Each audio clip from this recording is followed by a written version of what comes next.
নমস্কার বন্ধুরা, লুসি অনলাইনে তোমাদের সবাইকে স্বাগত জানাই।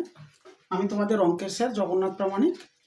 আজকে আমরা ক্লাস 7 অধ্যায় 2 অর্থাৎ অনুপাত এই চ্যাপ্টার নিয়ে আলোচনা করব। ঠিক? আচ্ছা, প্রথমত অনুপাতের কিছু বেসিক জ্ঞান একটু নিতে হবে, যেটা নিয়ে নিই। বেসিক বলতে কি না, এই চিহ্নটাকে আমরা বলছি কি অনুপাত চিহ্ন। ঠিক আছে, এবার কথা হচ্ছে অনুপাত হবে কাদের মধ্যে। অর্থাৎ আমি ধরো এদিকে লিখলাম এ আর এদিকে লিখলাম বি। এই এ আর বি এর যে অনুপাত আমরা বলছি এ অনুপাত বি, এটা হতে গেলে বা হবে তখনই যখন এ আর বি সমজাতীয় রাশি হবে। দাঁড়ালো কি ব্যাপারটা, ধরো আমরা 1 টাকা আর ধরো 2 টাকা, এদের অনুপাত হ্যাঁ স্যার করতে পারবো। কিন্তু ধরো 1 টাকা আর ধরো 2 কেজি বা কিগ্রা, এদের কিন্তু অনুপাত করতে পারবো না। কেন না, এদের একক একই নেই। ঠিক, তাহলে অনুপাত হচ্ছে সমজাতীয় রাশির মধ্যে হয়। ওই জন্য অনুপাতে দেখবে, যত অঙ্ক দেখবে অনুপাতের পাশে কোনো একক থাকে না। কেন থাকে না, না দুটো রাশি সমজাতীয়, তাই এদের একক যদি টাকা টাকা হয় তাহলে কেটে গেছে, কি পয়সা পয়সা হয় কেটে গেছে, তার জন্য এদের কোনো একক নেই। আচ্ছা, আর কি না, এই যে এ অনুপাত বি, এটা লেখা হয়েছে, আমরা পড়ছি এ ইজ টু বি বা এ অনুপাত বি, এটাকে এভাবেও লেখা যেতে পারে এ বাই বি। এটার মিনিং সেম, এ অনুপাত বি লিখি কি এ বাই বি লিখি, সেম কথা। আচ্ছা, এবার আর কি জানতে হবে, এই যে এ আছে আর বি আছে, এদের মধ্যে কিছু সম্পর্ক হতে পারে। যেমন কি, যে ধরো এ বড় হলো বি ছোট হলো, এটা একটা হতে পারে, হ্যাঁ স্যার হতে পারে। বা ধরো এ ছোট হলো বি বড় হলো। বা আরেকটা কেস হতে পারে এ আর বি সমান হলো।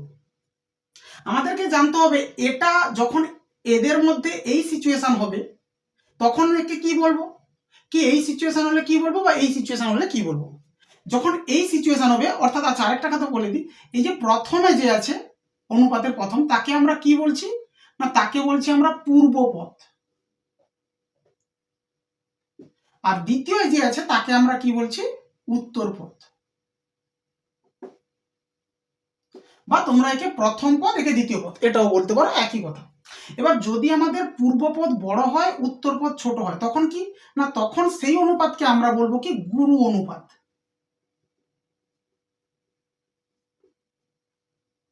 আচ্ছা, আর যদি পূর্বপদ ছোট হয় আর উত্তরপদ বড় হয়, তাহলে তাকে আমরা কি বলবো, লঘু অনুপাত। আর যদি কিনা দুজন সমান হয়ে যায়, অর্থাৎ পূর্বপদ উত্তরপদ দুজন সমান হয়, তখন আমরা তাকে কি বলবো, সাম্যানুপাত। ঠিক বোঝা গেছে সবার দূর? তাহলে কি হলো, এই চিহ্নটাকে আমরা অনুপাত চিহ্ন বলছি, যেখানে দুটো পদ আছে দুদিকে, এই অনুপাতের দুদিকে মানে বা চিহ্নের দুদিকে। এই প্রথমে যে লোকটা আছে তাকে আমরা কি বলছি, পূর্বপদ বা প্রথম পদ। আর অনুপাতের চিহ্নের পরে যে লোকটা আছে তাকে আমরা কি বলছি, উত্তরপদ বা দ্বিতীয় পদ। এবার কথা হচ্ছে, যদি পূর্বপদ বড় হয় উত্তরপদ ছোট হয়, তখন তাকে আমরা কি বলছি না গুরু অনুপাত। আর যদি পূর্বপদ ছোট উত্তরপদ বড় হয়, তখন আমরা তাকে কি বলছি, লঘু অনুপাত। আর দুজন যদি সমান হয় তাকে আমরা কি বলছি, সাম্যানুপাত। এবার ধরো আমাদেরকে এটা বলতে পারে যে এর ব্যস্ত অনুপাত কি হবে, কার এর ব্যস্ত অনুপাতটাকে আমরা কি বলবো, এর ব্যস্ত অনুপাতকে আমরা বলে দেব, শুধু পূর্বপদ আর উত্তরপদকে চেঞ্জ করে দেব, বি ইজ টু এ, এটাই হচ্ছে এর ব্যস্ত অনুপাত। এবার ধরো এখানে পূর্বপদ বড় উত্তরপদ ছোট, এর যদি কোনো এক্সাম্পল নিতে হয় তাহলে আমরা প্রথমে লোকটাকে রাখবো বড়, ধরো 3:2, এটা হয়ে গেল এর এক্সাম্পল। কি ধরো এটাকে যদি বলে পূর্বকে ছোট রাখবো উত্তরকে বড় রাখবো, তাহলে ধরো কি নিতে পারি, ধরো এরকম নিলাম 5:7। হ্যাঁ স্যার, আর পূর্বপদ উত্তরপদ দুজনেই সমান, দুজনেই সমান কখন হবে না, একই একই লোক থাকবে, যেমন ধরো 2:2 কি 1:1 কি 5:5, একই কথা হলো। আচ্ছা, এবার ব্যাস এটুকুই হলো বেসিক আইডিয়া। এরপরে চলো তোমাদের কোর্সে দেখি 2.1 যে অঙ্কগুলো আছে, সেখানে মেনলি একদমই সিম্পল অঙ্ক, একদম সিম্পল অঙ্ক আছে, যে শুধু কিছু কিছু জিনিসের মধ্যে অনুপাত করতে বলেছে, তো অনুপাত করা যাবে, কোনো সমস্যা নয়। ধরো তাও আমি একটা অঙ্ক দেখাচ্ছি, যে কোনো একটা অঙ্ক ধরো দেখি। সাপোজ ধরো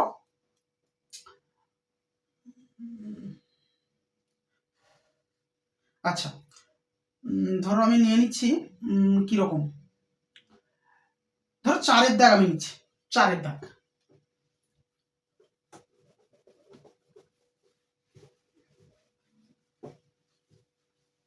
আচ্ছা, তো 4-এর দাগের অঙ্ক কি বলছে, একটি আধুলি, একটি 1 টাকা ও একটি 2 টাকার মুদ্রার মূল্যের অনুপাত।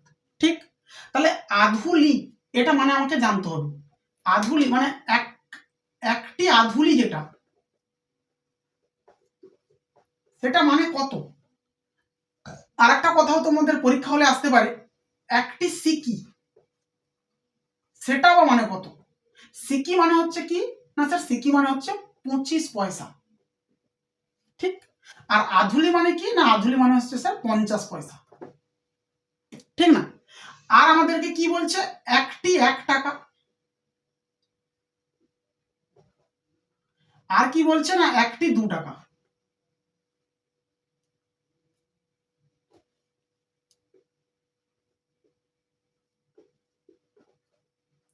এই তিনজনের আমাকে কি করতে হবে, অনুপাত বের করতে হবে। এবার আমি প্রথমেই বলেছি কি অনুপাত হচ্ছে সমজাতীয় রাশির মধ্যে হবে। তাহলে দেখো খেয়াল করে, আধুলি তো পয়সায় আছে, এটা তো টাকা, এটাও টাকা, তাহলে আমাদেরকে কি করতে হবে, হয় পয়সাকে টাকায় ট্রান্সফার করতে হবে, না হলে পয়সা টাকাকে পয়সায় ট্রান্সফার করতে হবে। তো আমি এর জন্য কি করছি, পয়সা যখন এটা আছে আমরা এগুলোকে সবকে কি করি, পয়সায় ট্রান্সফার করে দিই। 1 টাকা মানে কত পয়সা স্যার, আমাদের জানা আছে 100 পয়সা। আর 2 টাকা মানে কত পয়সা না 200 পয়সা। সমস্ত সবার একক একই হয়েছে, তো অতএব আমরা লিখছি নির্ণেয় অনুপাত।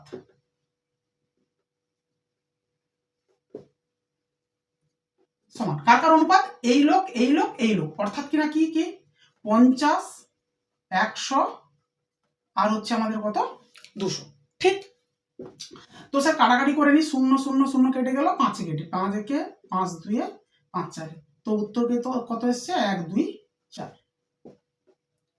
ঠিক, কোনো সমস্যা না।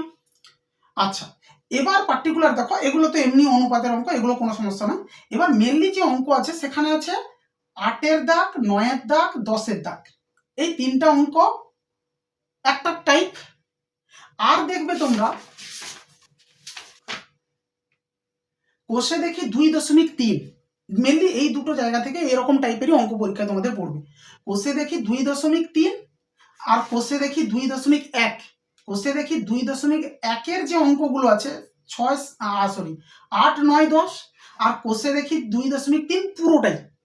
এখানে শুধু দুটো প্যাটার্নের অঙ্ক চলছে। কিরকম, আমি দুটো অঙ্ক পরপরই দেখালে আপনার আইডিয়া আসবে, আর এগুলোই তোমাদের ভালো করে আইডিয়া করতে হবে।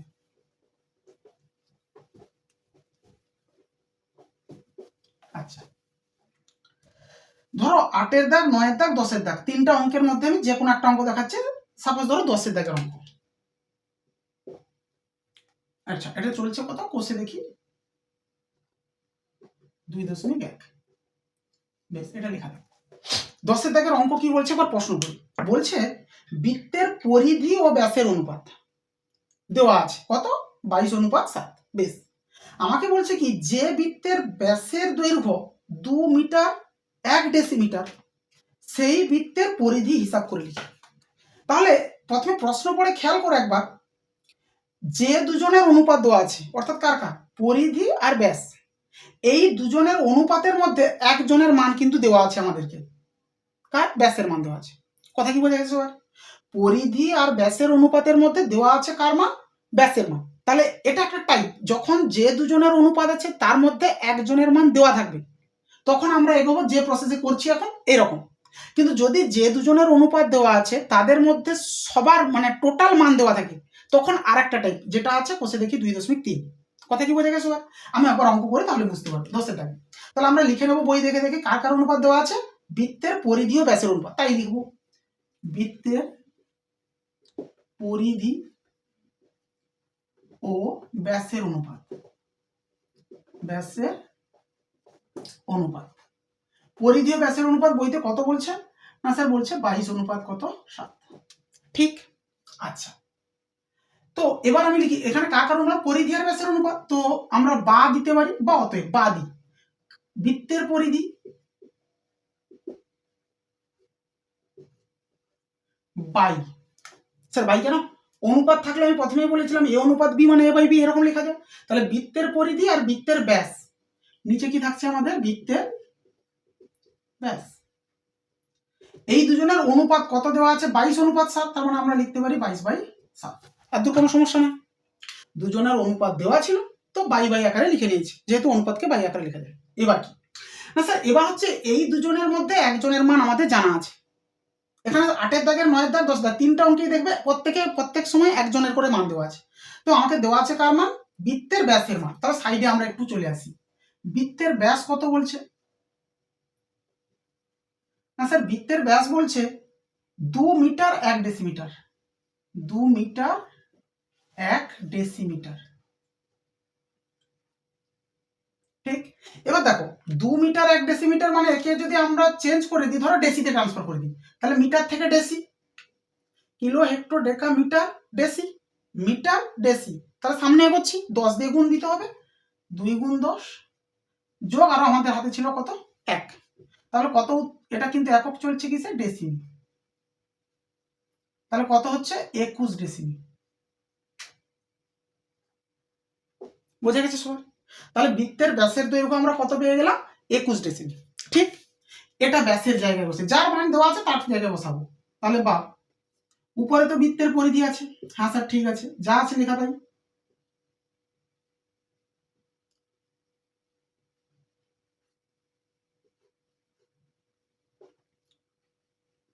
নিচে কি বৃত্তের ব্যাস, বৃত্তের ব্যাস কত পেলাম 21, সমান মান কত দাঁড়াচ্ছে 22/7। ঠিক, এখান থেকে আমরা শুধু বের করবো বৃত্তের পরিধির মান। তাহলে 21 এর পাশে ভাগে আছে, ওদিকে পাঠিয়ে দিই, গুণে হয়ে যাবে। তাহলে আসবে কি বৃত্তের পরিধি,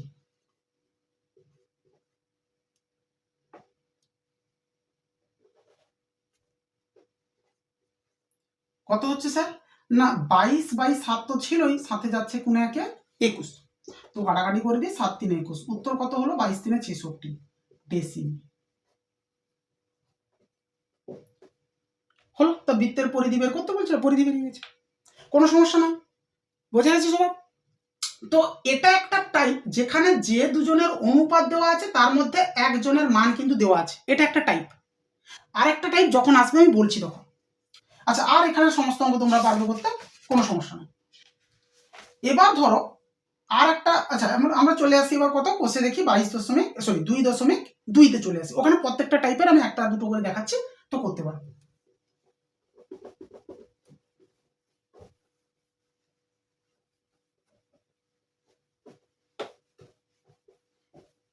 আচ্ছা, কোষে দেখি 2.2তে কি কি আছে না, আমাদেরকে প্রথম 1-এর দাগের বলছে লঘিষ্ঠ আকারে পরিণত করি এবং প্রত্যেকটি অনুপাতের কি করি ব্যস্ত অনুপাতে নির্ণয় করি। তাহলে লঘিষ্ঠ আকারের মিনিং কি না, লঘিষ্ঠ আকারের মিনিং স্যার ছোট করতে হবে, কিছু না কিছু ছোট। যেমন ধরো আমি যদি 1-এর দাগের অঙ্ক দেখি, আমি ধরো নিচ্ছি 1-এর দাগের যে কোনো একটা অঙ্ক দেখাচ্ছি, প্রত্যেকটাই সেম। 1-এর দাগে ধরো 1 নিচ্ছি, আমাকে কি করতে বলেছে না 12:15 এটা দিয়েছে, দিয়ে বলছে একে ছোট করো, লঘিষ্ঠ আকারে ট্রান্সফার করো, মানে ছোট করতে হবে। তো ছোট মানে কি, কিছু কাটাকাটি উৎপাদক একই আছে, যেটা কাটবে, তো কাটছে কিসে 3-এর নাম থেকে দিয়েছে, 3 4 12 3 5 15, তাহলে উত্তর পেয়ে গেলাম কত 4:5। এটাই হয়ে গেল এর লঘিষ্ঠ আকার। এর সঙ্গে আর কি করতে বলেছে না, এদের ব্যস্ত অনুপাতও লিখতে বলেছে, ঠিক না? তো আমরা লিখে দেবো কি না 4:5 এর ব্যস্ত অনুপাত।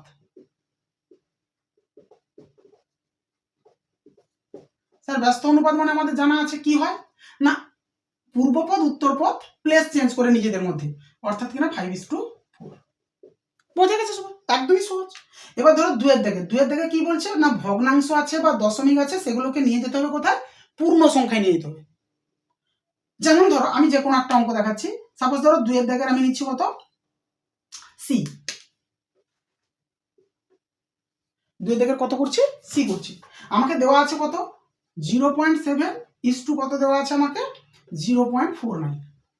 একে কি করতে হবে না, এই যে দশমিক আছে বা আরো দেখবো অন্য অঙ্কে ভগ্নাংশ আছে, এগুলোকে এরকম রাখা যাবে না, পূর্ণ সংখ্যা এই টাইপে নিয়ে যেতে হবে, এগুলো দশমিক সংখ্যা এখানে আনতে হবে পূর্ণ সংখ্যা। তাহলে সেটা কি করে করবো না স্যার, এখানেই আমি এদের দশমিকটা প্রথম তুলি, মানে এটাকে লিখি 7/দশমিকের পরে একটা আছে, তার জন্য কি লিখবো একটা শূন্য 10, অনুপাত একে কি লিখবো না স্যার 49/100। ঠিক। এবার দেখো আমি প্রথমে কি বলেছিলাম তোমাদেরকে, এ অনুপাত বি আর এ বাই বি একই জিনিস। তাহলে 7/10 অনুপাত 49/100, এর মানে ভাবতে পারি এটা ভাজিত এটা, এটা বাই এটা, মানে এটা বাই এটা। তাহলে আমরা যদি এরকম লিখে নিই 7/10, এটাকে অনুপাত আছে কিন্তু আমরা জানি কি অনুপাত মানে ভাগ, তাহলে এর জায়গায় যদি গুণ চিহ্ন দিয়ে উল্টে যাবে। বোঝা গেছে? কোনো সমস্যা না। তাহলে এখানে 0 0 কাটলাম, 7 7 49। তাহলে আমাদের হাতে থাকছে কেন উপরে 10 নিচে গিয়ে 7। তো 10/7 মানে এটা থাকলে এটা লিখি বা এটা থাকলে এটা, তার মানে 10/7। ঠিক। তাহলে দেখো ভগ্নাংশ দশমিক ছিল, সেটাকে আমরা কিসে ট্রান্সফার করতে পেরেছি পূর্ণ সংখ্যা। তো এটাই এরকম প্রসেস হতে পারে, যদি এমনি ভগ্নাংশ থাকতো তাহলে উল্টেই হয়ে যেত কাজ। বোঝা গেছে সবাই? এবং এর কি করতে বলেছে ব্যস্ত অনুপাত, তো ব্যস্ত অনুপাত তোমরা নিজেরা লিখে নিও, এর ব্যস্ত অনুপাত কত হবে 7/10। ঠিক সবার? আচ্ছা, এবার যেটা টাইপ 3 নম্বর দাগ, এটা একটুখানি ইম্পর্টেন্ট টাইপ, এটা অনেক সময় দেয় শর্ট প্রশ্নে, চেক করি।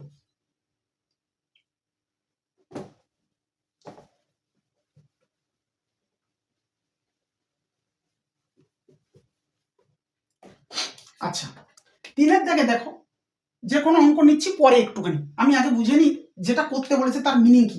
আমাদেরকে বলছে কি না, 2টো কি 3টা করে অনুপাত দেওয়া আছে, দিয়ে বলছে তাদের আমাদের কি করতে হবে না স্যার মিশ্র অনুপাত বের করতে হবে। আচ্ছা, তো প্রথমে আগে একটুখানি বুঝে নি মিশ্র অনুপাত জিনিসটা কি। মিশ্র অনুপাত ধরো এরকম নিয়ে নি,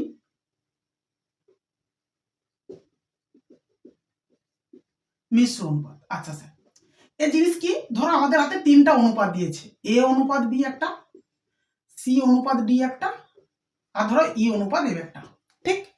এই 3টা অনুপাতের আমাদেরকে কি বের করতে হবে না স্যার মিশ্র অনুপাত বের করতে হবে। তো স্যার মিশ্র অনুপাত কি করতে হয় সেটা বলছে, প্রতিটা যে অনুপাত আছে এদের যে পূর্ব পদগুলো, অর্থাৎ এ সি আর ই, এদেরকে গুণ করব।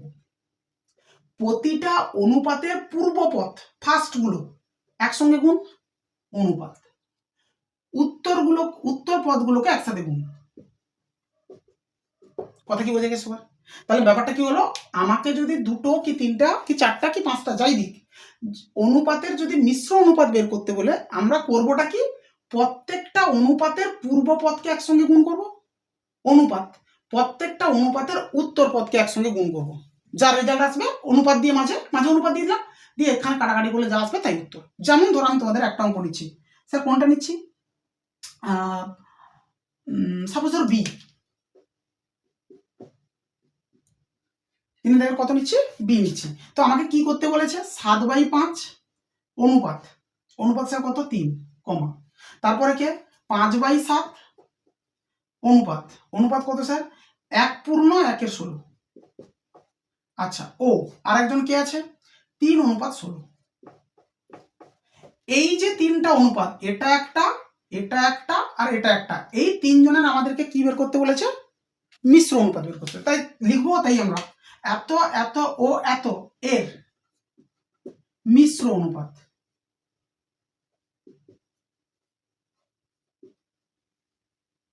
সমান। ঠিক। এদের মিশ্র অনুপাত কি হবে স্যার, প্রথম প্রথম প্রথম একসঙ্গে গুণ, প্রথম গুণ প্রথম গুণ প্রথম। সর বোঝা গেছে? কোনো সমস্যা নয়। অনুপাত দ্বিতীয় দ্বিতীয় দ্বিতীয় একসঙ্গে গুণ, স্যার 3। এখানে দ্বিতীয় বলতে 1/1/6 না স্যার, 1/1/16 ছিল, অঙ্ক একটু ভুল তুলেছে, 1/1/16 ভালো করে। আচ্ছা, এটা মানে কত 16 × 17/16, সবাই জানা আছে 17/16 গুণ, আর স্যার লাস্টে কে বসে আছে 16। ঠিক। প্রত্যেকটা অনুপাতের পূর্বপদ একসাথে গুণ, অনুপাত প্রত্যেকটা অনুপাতের উত্তরপদ একসাথে গুণ। এবার দেখা যাক কি কাটাকাটি হবে। এই জায়গায় আগে কাটাকাটি করি, এই জায়গায় স্যার কি কি কাটছে 7 7 5 5, এখানে স্যার কি হচ্ছে 16 16 ক্যান্সেল, ঠিক না? আছে কে 3 অনুপাত 17 3 51, 3 অনুপাত 51। এবার 3 আর 51 এরা নিজের আবার কাটাকাটি হবে। হ্যাঁ স্যার 3 এর নাম দিয়ে কাটছে, 3 একে 3, 3 17 51, তাহলে উত্তর কত হচ্ছে 1:17। বোঝা গেছে সবার?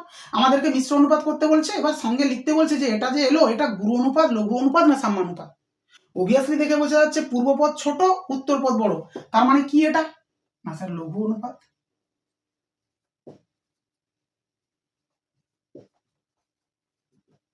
ঠিক, বেশ, এটাই হচ্ছে এখানকার মেন ফ্যাক্ট। এর পরে যেটা দেওয়া আছে 4-এর দাগ, 4-এর দাগে তোমরা নিজেরাই করতে পারবে, 5-এর দাগেও ধরো করতে পারবে একই রকমের অঙ্ক। এবার 6-এর দাগে ধরো সাপোজ ধরো আমি 6-এর দাগটা একবার দেখছি, দেখা যাক 6-এর দাগে কি বলছে।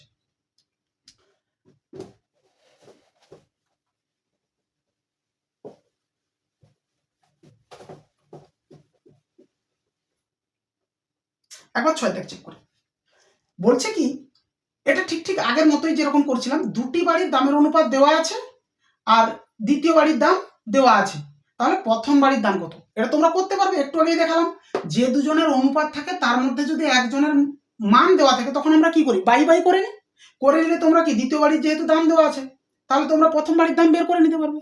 এবার যখনই প্রথম বাড়ির দাম বের করে নিলে তারপরে একটা কথা বলছি যে প্রথম বাড়ির দাম যদি 70,000 টাকা বেশি হতো তাহলে যা বেরোলো প্রথম বাড়ির দাম তার সঙ্গে কি করব, 70,000 টাকা যোগ করবো, কেন বেশি হতে বলেছে।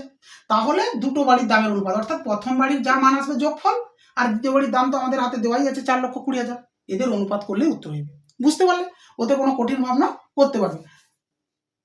আচ্ছা, ব্যাস, এখানকার আর কিছু নয়। এবার ধরো কোষে দেখি 22.3, এখানে আরেকটা স্পেশাল টাইপ দেখো। এর একটু আগে কি বললাম, ওই দুটি বাড়ির দামের অনুপাতের সময় যে দুজনের অনুপাত দেওয়া আছে তাদের মধ্যে একজনের মান দেওয়া আছে, তখন আমরা বাই বাই করেছি। এখন কি বলবো, এখন প্রশ্ন করি একবার, কোষে দেখি কত, 2.3। যত অঙ্ক আছে সমস্ত অঙ্ক সেই, সবগুলোই একই প্যাটার্ন, চেক করা যায়। ধরো প্রথমে আমরা নিচ্ছি কত দাগ, সাপোজ ধরো 2-এর দাগ, চেক করে, একদম সহজ সব কঠিন কিছু বলে নেই, সমস্ত একই, চেক করি একবার 2-এর দাগ। বলছে 640 টাকা বিশু ও অপর্ণার মধ্যে 5:3 অনুপাতে ভাগ করে দিই। তাহলে ব্যাপারটা কি হলো, 630 টাকা আছে, 40 টাকা আছে, সেটা দুজনকে দেওয়া হবে কত অনুপাতে, 5:3 অনুপাতে দেওয়া হবে। আচ্ছা, তো বলছে কে কত টাকা পাবে। তাহলে এখানে খেয়াল করো, এই যে বিশু আর অপর্ণার মধ্যে টাকা ভাগ হচ্ছে, কিন্তু আমাদের জানা নেই যে বিশু কত পেয়েছে বা অপর্ণা কত পেয়েছে, এটা জানা নেই, কিন্তু টোটাল টাকা কত ভাগ হবে সেটা জানা আছে। ঠিক আগের অঙ্কে ছিল আলাদা, দুটো বাড়ির দামের অনুপাত দেওয়া ছিল, তার মধ্যে দ্বিতীয় বাড়ির দাম জানা ছিল, মানে একজনের মান জানা ছিল, এখানে কিন্তু কোনো একজনের মান জানা নেই। তাহলে এরকম টাইপের অঙ্কে কি করতে হয় দেখাচ্ছি দেখো। তাহলে আমরা এভাবে লিখে নিই, বিশু ও অপর্ণা, সাপোজ ধরো টাকার অনুপাত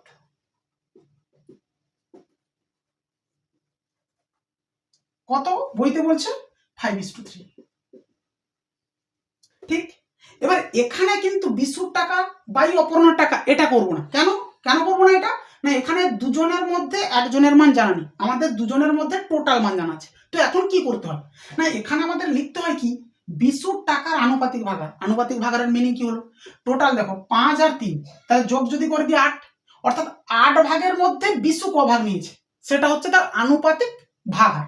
সিমিলারলি 8 ভাগের মধ্যে অপর্ণা কত নিয়েছে সেটা হচ্ছে তার টোটালের মধ্যে ক ভাগ, 3 ভাগ, তো সেটাই লিখবো। তো এবার লিখছি কি হতে, বিশুর টাকার আনুপাতিক ভাগার,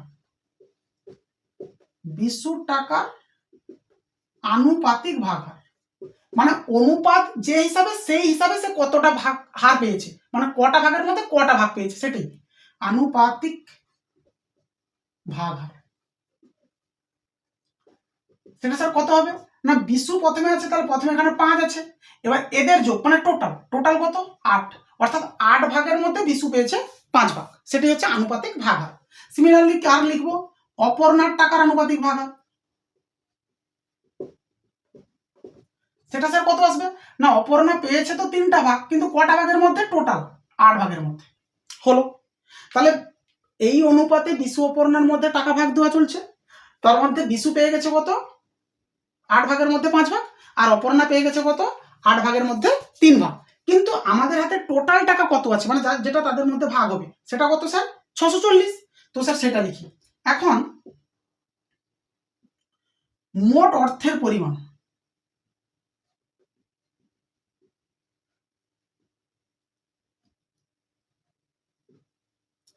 মোট অর্থের পরিমাণ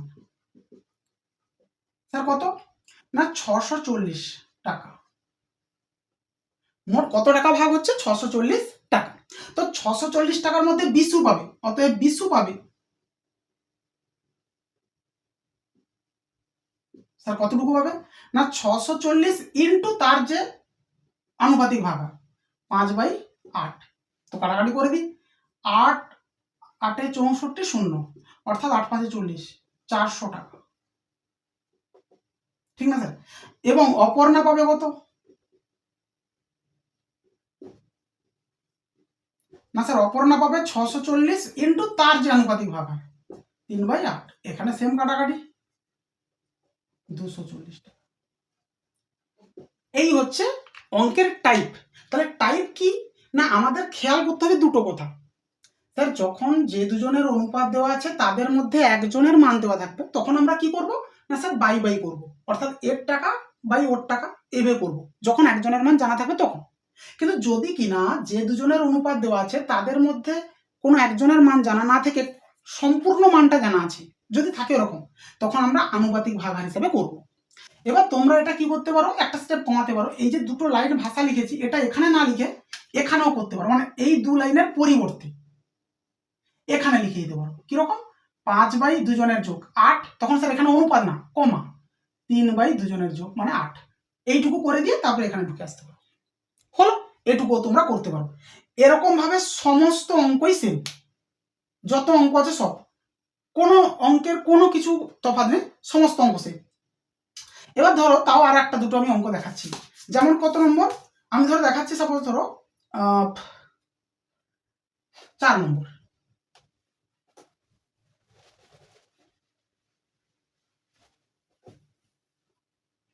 আচ্ছা স্যার 4 নম্বর কি বলছে, কোন বিদ্যালয়ে 143 জন শিশুর মধ্যে ছাত্রীর মধ্যে শুধুমাত্র গান করতে পারা ও নাচ করতে পারা ছাত্রী সংখ্যার অনুপাত।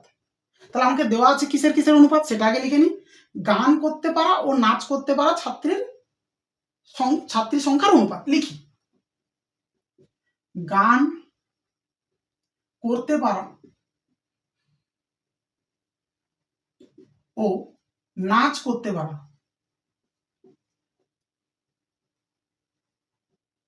ছাত্রী সংখ্যার অনুপাত বা ছাত্রীর অনুপাত। স্যার বইতে কত বলছে অনুপাত? 9:2। ঠিক, তাহলে গান করতে পারা ও নাচ করতে পারা ছাত্রী সংখ্যার অনুপাত কত? 9:2। তো আমরা আর আনুপাতিক ভাগা লিখছি না, যে গান করতে পারা ছাত্রী সংখ্যার আনুপাতিক ভাগা কত আসবে স্যার না 9/2 জনের যোগ, আর নাচ করতে পারা ছাত্রী সংখ্যার আনুপাতিক ভাগা 2/2 জনের যোগ। হলো, ঠিক না?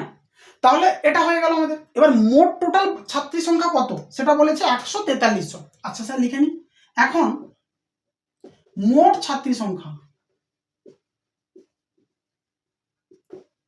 স্যার কত না মোট ছাত্রী সংখ্যা দেওয়া আছে 143 জন। তাহলে 143 জনের মধ্যে এই আনুপাতিক ভাগ হারে মানে যারা গান করতে পারে তারা কত আর যারা নাচ করতে পারে তারা কত। তো স্যার আমরা লিখছি অতএব গান করতে পারে বা গান, হ্যাঁ ঠিক আছে, গান করতে পারে কতজন পারে না 143-এর সাথে আমরা গুণ দেবো কত তার আনুপাতিক ভাগ 9/11। 11 যদি কাটি কত হয় 11 কে 11 3 33, 11 3 33, তাহলে 13 9 117 জন। ঠিক, আর নাচ করতে পারে কত না নাচ করতে পারে হচ্ছে 143 গুণ তার আনুপাতিক ভাগ মানে 2/11। 11 কাটে স্যার 13, 13 দিনে কত জন? 26 জন। ঠিক, তাহলে 143-এর মধ্যে গান আর নাচ কত জেনে গেছে। এর পরে কি আমাকে পরে আর একটা প্রশ্ন করেছে, বলছে যদি আরো 3 জন ছাত্রী গান করতে আসে, আমাদের হাতে গান করতে পারে কতজন? 117। বলছে যদি আরো আসে 3 জন তাহলে 117 আর 3 জন এলে কত হয়ে 120 হবে। তো বলছে তাহলে গান করতে পারা ও নাচ করতে পারা ছাত্রীর অনুপাত। তো স্যার সেটা লিখবো কি, একটা বক্স করে নিই আলাদা যেহেতু পার্ট। তাহলে লিখি এখানে যে আরো 3 জন ছাত্রী কি করতে এলে গান করতে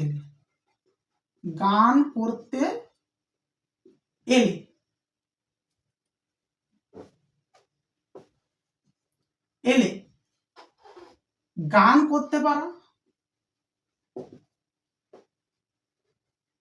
ও নাচ করতে পারা ছাত্রীর অনুপাত,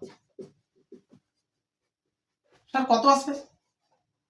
না, গান করতে পারছিল আগে থেকে 117, আরো এসছে 3, তাহলে 117 প্লাস 3, বা তোমরা ডাইরেক্ট 120 লিখতে পারো। অনুপাত, নাচ করতে কেউ আসেনি এক্সট্রা, নাচ যে 26 জন ছিল তারাই আছে শুধু। তাহলে স্যার আমাদের রেজাল্ট হচ্ছে কত? 120 অনুপাত কত? 26, অর্থাৎ কি না 102 কেটে দিই 13, 60, 60 অনুপাত 13। কথা কি বোঝা গেছে? সিম্পল। আর ধরো তোমাদেরকে আমি একই তো সমস্ত অঙ্ক, আর ধরো একটা অঙ্ক দেখাচ্ছি, সেটা কোনটা? 8-এর দাগের। কেন দেখাচ্ছি সেটা নতুন কিছু না, শুধু একটা জিনিস তোমাদেরকে দেখানো দরকার বা একটা জিনিস তোমাকে বোঝানো দরকার, সেটার জন্য। আর সমস্ত অঙ্কই তোমরা করতে পারবে, সমস্ত একই। সবার বোঝা গেছে?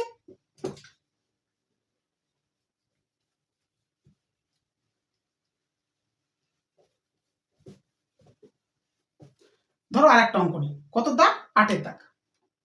স্যার বলছে কি, এখানে যে অনুপাতটা দেওয়া আছে দেখো, তার মধ্যে একটা ভগ্নাংশ ঢুকে গেছে না স্যার? তাহলে সেই ভগ্নাংশটাকে থাকলে কিভাবে ঠিক করতে হয় সেটা একটুখানি চেক করে দিই বা তোমাদেরকে বলে দিই কি করতে হয়। আমাদেরকে দেওয়া কি আছে না, কোনো এক ট্রেনিং সেন্টারে 1050 জন ব্যক্তি ট্রেনিং নিতে এসছে, ভালো কথা। তাদেরকে কি করা হয়েছে, 3টি বড় হল ঘরে 11 অনুপাত 3 অনুপাত 3 পূর্ণ 1/2 এই অনুপাতে বসিয়ে দেওয়া হয়েছে। তাহলে 3টা বড় হল ঘরে, তাহলে আমরা লিখবো কি, 3টি ঘরে বসা লোকের অনুপাত। তাহলে স্যার লিখছি তাই, 3টি ঘরে বসা লোকের অনুপাত। স্যার কত দেওয়া আছে না, 3টি ঘরে বসা লোকের অনুপাত দেওয়া আছে কত? 11 অনুপাত 3, না না হ্যাঁ 3 অনুপাত 3 পূর্ণ 1/2। ঠিক স্যার, কোনো সমস্যা না। স্যার একবার পূর্ণ ভাঙা যাক, 11 অনুপাত 3 অনুপাত 6 1 7, 7/2। এতদূর পর্যন্ত কোনো সমস্যা না, কিন্তু এবার একটা জিনিস খেয়াল করো, এটা পূর্ণ সংখ্যা আছে, এটা পূর্ণ সংখ্যা আছে, কিন্তু এটা কি আছে? ভগ্নাংশ আছে। এরকম একজন ভগ্নাংশ আছে, 3 জন ভগ্নাংশ দিতে পারে পরীক্ষার খাতা, কি 2 জন দিতে পারে, ঠিক না? কিন্তু যখন এরকম ভগ্নাংশ দেবে, আমাদেরকে পূর্ণ সংখ্যায় পরিণত করতে গেলে এইটাকে কি করব না স্যার, তখন আমাকে একটা কাজ করতে হবে, কি নিচে যারা থাকবে মানে ভগ্নাংশের হর, এখানে হর 1 এখানে হর 1, এই 3 জনের করবো কি লসাগু। 3 জন আছে বলে 3 জন, 4 জন থাকলে 4 জন, যারাই থাকবে তাদের নিচের গুলোকে আমরা কি করব, লসাগু করবো, দিয়ে যেই লসাগুর মানটা হবে সেটা প্রত্যেকটা পদের সঙ্গে গুণ করব। এখানের ক্ষেত্রে এখানে লসাগু কত হচ্ছে আমাদের? 2 হচ্ছে, কারণ স্যার 1 1 2 এর লসাগু কত? 2, প্রতিটার সাথে গুণ, 11 গুণিতক 2, 3 গুণিতক 2, 7/2 গুণিতক কত? 2। স্যার 2 দিয়ে ক্যান্সেল করলাম, আর বাদ বাকি যা দেখো 22 6 7 হয়ে গেল। ভগ্নাংশ থেকে ট্রান্সফার হয়ে গেল কিসে? পূর্ণ সংখ্যায়। এটা তোমাদের কিন্তু খেয়াল করতে হবে, যখনই ভগ্নাংশ থাকবে তখন প্রত্যেকের হরকে লসাগু করে সেইটা প্রত্যেকটা অনুপাতের সাথে গুণ করবে, দিলে আপনার পূর্ণ সংখ্যা চলে আসবে। বেশ, এবার আমরা স্যার এখানেই আনুপাতিক ভাগাকার লিখে নিচ্ছি। 22 22 সবার যোগ, কত হচ্ছে যোগ করলে? 22 6 28 আর 7 8 7 15 35, 6/35 আর 7/35। আর দু কোন সমস্যা না, প্রত্যেক অঙ্ক সেম চলছে, এগুলো আনুপাতিক ভাগা। তো এবার বলে দিয়েছে আমাদের, কি বলে দিয়েছে, মোট কতজন এসছে? 1050 জন। তাহলে এখন মোট, এটা কি বলবো,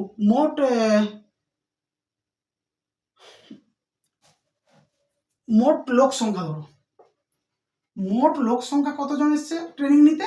1050 জন, ঠিক না স্যার?